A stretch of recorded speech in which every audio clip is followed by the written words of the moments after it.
ओम शांति। आज 20 जुलाई 2020 है और हम सभी ने बाबा के साकार रूप से चले हुए मधुर महावाक्य अवश्य सुने होंगे। आज की मुरली का और अधिक स्पष्टीकरण देने के लिए हमारे साथ हैं आदरणीय आशा दीदी। ओम शांति दीदी। ओम शांति। आज बाबा ने कहा, मीठे बच्चे, बंधन मुक्त बन सर्विस में तत्पर रहो, क्योंकि इस सर्विस में बहुत ऊंच कमाई है। 21 जन्मों के लिए तुम वैकुंठ का मालिक बनते हो। जब बाबा बंधन मुक्त की बात कहते हैं तो प्रायः हम लोग समझते हैं कि अपने लौकिक कार्य के बंधनों से मुक्त, संबंधों से मुक्त, अपने अगर माता पिता नहीं चलने देते हैं, संबंधी नहीं चलने देते हैं तो वो भी बंधन मानते हैं, उससे बंधन मुक्त। लेकिन सबसे बड़ा बंधन जो होता है वो मन का बंधन होता है। तो बाबा ने कहा कि अपने हर प्रकार के बंधन से, आपके अपने मन का कमज़ोरी का बंधन भी है, आपके अपने कुछ ही निजी संस्कारों के भी बंधन है। मान लीजिए मेरे अंदर कोई विशेषता और मेरे को उसका अभिमान है, तो मैं उसके बंधन में हूँ, मैं किसी की बात स्वीकार नहीं करूँगी। तो ऐसी आत्मा सेवा कैसे कर सकती है? तो जो अपने ही बंधनों में बंधे हुए हैं, अपने संस्कारों के बंधनों में बंधे हुए हैं, जैसे मकड़ी होती है, जाला बुनती है और उस जाले में ही फंस जाती है, और अगर मकड़ी को बाहर निकलना है तो उसको जाले को खुद ही खाना पड़ता है, तब वो बाहर आ सकती है। ऐसे ही हमारे जो बंधन हैं, कई बार बच्चे कहते हैं बाबा हमें बंधनों से छुड़ाओ। बाबा बंधन छुड़ाएगा कैसे? आपने बनाए हैं। बाबा शक्ति देता है, बाबा ज्ञान देता है, बाबा समझ देता है, बाबा श्रीमत देता है। करना तो आपको स्वयं है। इसलिए स्वयं को अपने बंधनों से मुक्त करना ये आपका अपना काम है। जब आप इनसे मुक्त होंगे तभी आप सेवा कर सकेंगे और तभी आपको सेवा में संतोष और आनंद आएगा, कमाई महसूस होगी। तो वो बाबा ने कहा 21 जन्मों की जो कमाई है वो उसकी महसूसता हमको आनी चाहिए। वो तभी होगी जब हम अपनी इन बारीक बंधनों से मुक्त होंगे। आज का प्रश्न है, हर एक बच्चे को कौन सी आदत डालनी चाहिए मुरली की पॉइंट पर समझाने की? ब्राह्मणी यानी टीचर अगर कहीं चली जाती है तो आपस में मिलकर क्लास चलानी चाहिए। अगर मुरली चलाना नहीं सीखेंगे तो आप सामान कैसे बनाएंगे? ब्राह्मणी बिगर मूंझना नहीं चाहिए। पढ़ाई तो सिंपल है, क्लास चलाते रहो, ये भी प्रैक्टिस करनी है। इस बात को हमको प्रॉपरली अंडरस्टैंड करना है। ये बाबा ने मुरली उस समय चलाई है जब सेवाओं की वृद्धि हो रही थी, हैंड्स कम थे। तो टीचर एक सेंटर संभालती थी, भाई बहनों की पालना करती थी, उनको योग्य बनाती थी, और उसके बाद कई बार निमंत्रण दूसरे स्थान से मिल जाता था तो कौन जाएगा? हैंड्स तो इतने नहीं हैं, वही टीचर जाएगी। तो बाबा उसको भेजते थे। जब बाबा उसको वहाँ भेजते थे तो पीछे वाले कहते थे बाबा टीचर नहीं है, ब्राह्मणी नहीं है, हम क्या करें? तो मुझे याद आता है, उसी समय की ये बातें हैं कि घर में प्रवृत्ति में रहने वाले जो युगल होते थे, बहुत अच्छी धारणाओं वाले, उनको भी मुरली सुनाने को दिया जाता था कि आप मुरली सुना लो क्योंकि टीचर नहीं है।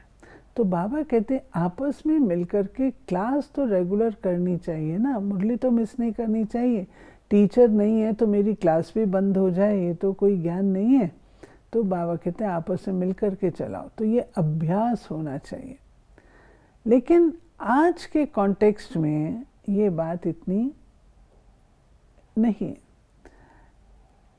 भाई बहन के हमें टीचर चाहिए नहीं, हम अपने आप ही चला लेंगे क्योंकि बाबा ने मुरली में कहा है। नहीं, वो भी नियम है।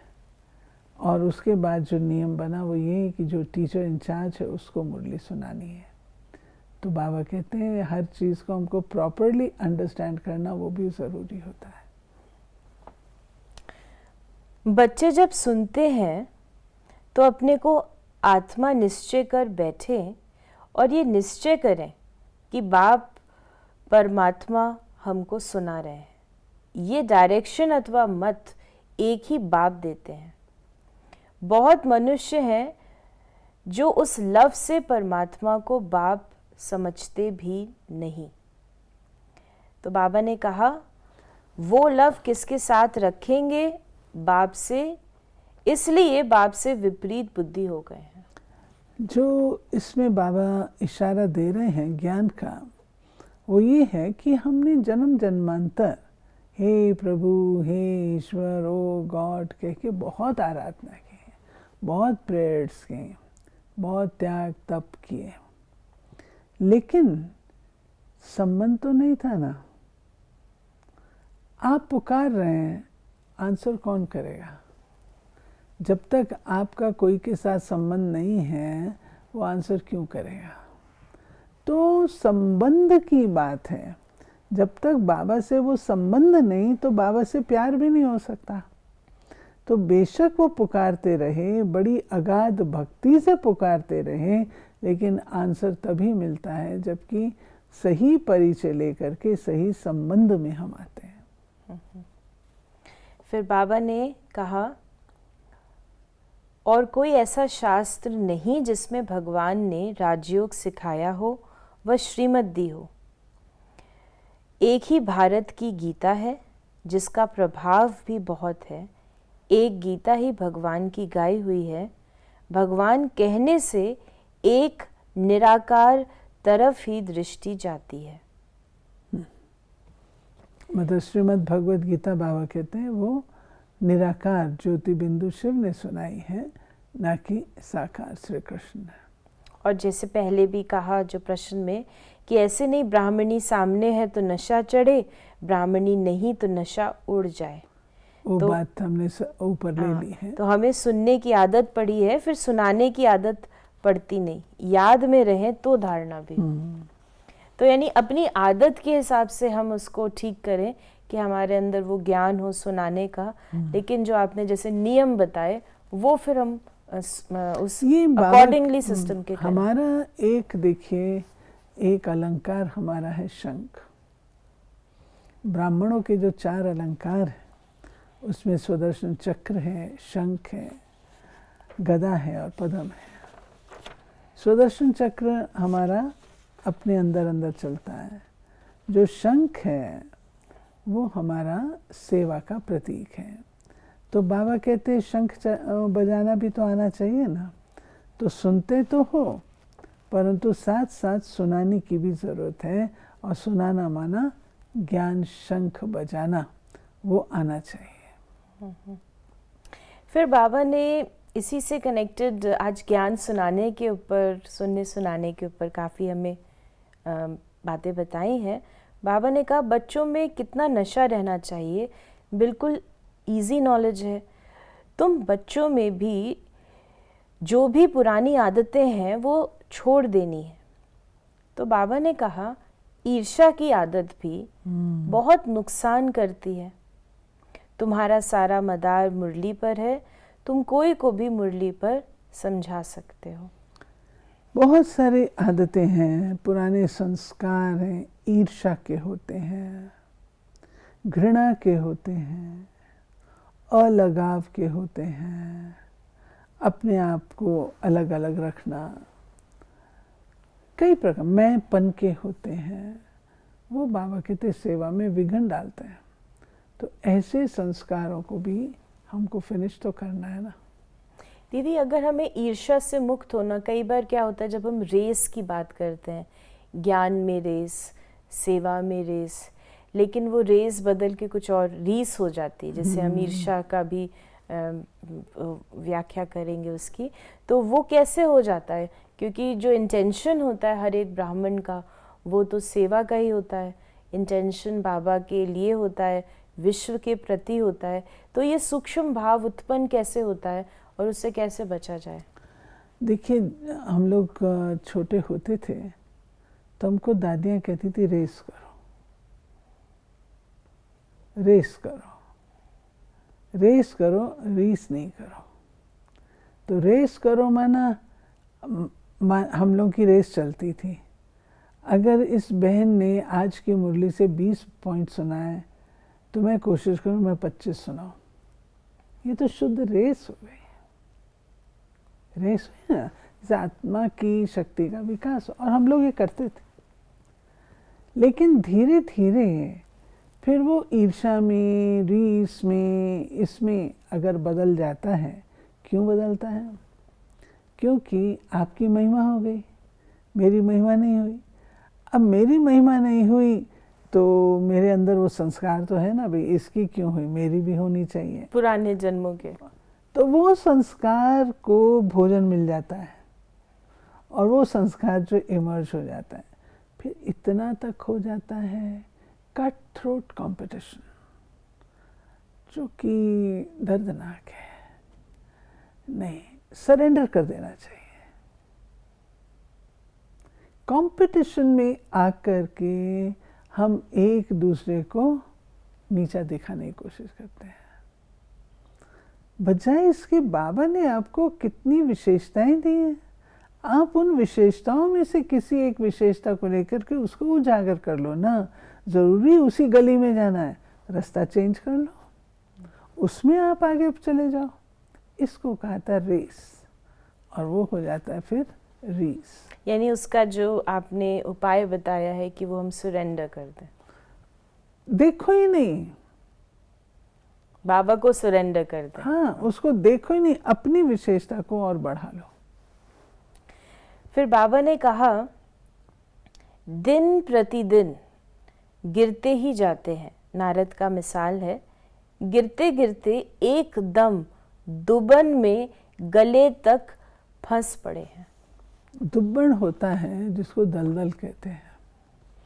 तो बाबा कहते हैं कि इतना दलदल में फंस जाते हैं, दलदल से निकालना बड़ा मुश्किल होता है, दुब्बन से निकालना, आखिर व्यक्ति की मृत्यु ही हो जाती है। तो इसलिए बाबा कहते हैं अपने आप को, अपने संस्कारों को, अपनी स्मृतियों को इतना लो लेवल पर नहीं लेकर के आओ जो दुब्बन में फंस जाओ। फिर बाबा ने कहा, बिरला ने कितने मंदिर बनाए, उनका ऑक्यूपेशन न जानना तो गुड़ियों की पूजा हुई ना।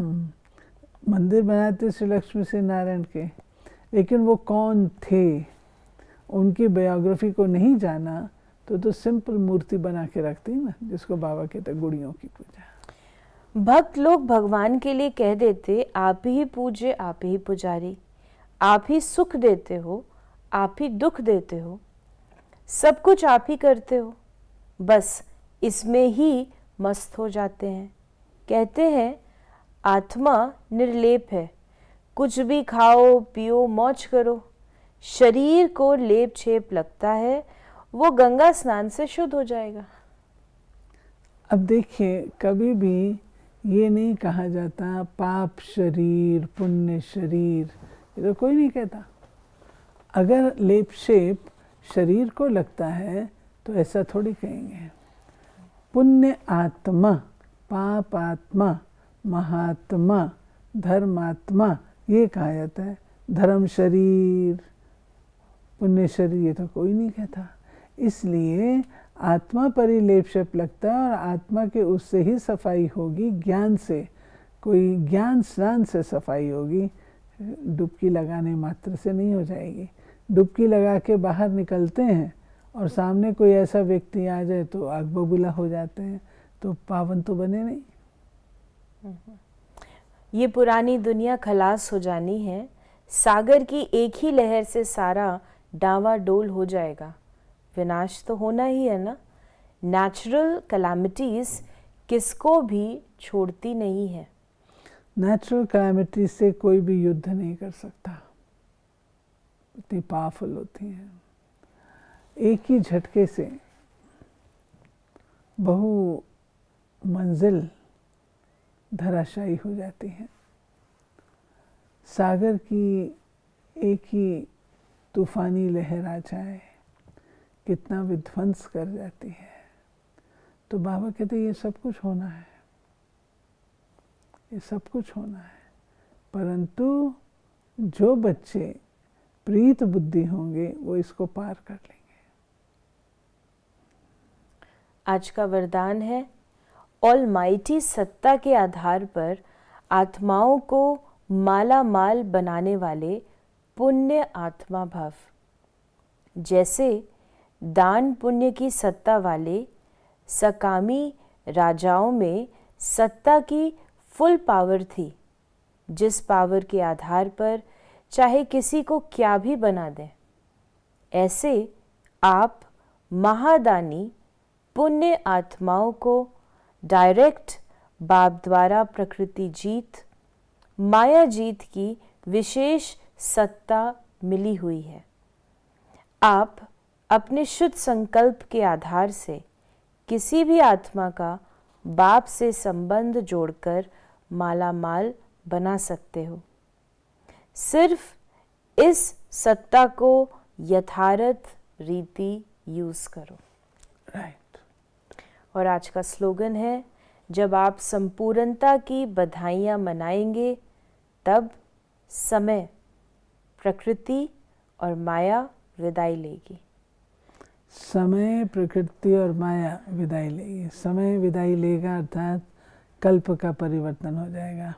प्रकृति जो है वो विध्वंसकारी से सहयोगी हो जाएगी, सतो प्रधान स्वच्छ हो जाएगी। और माया वो तो 2500 साल के लिए आराम से विश्राम मिल जाएगी। तो ये थे बाबा के आज के मधुर महावाक्यों का और अधिक स्पष्टीकरण। यदि आपके मन में भी कोई सवाल है तो आप अपने सवालों को हम तक अवश्य पहुंचाएं। ओम शांति।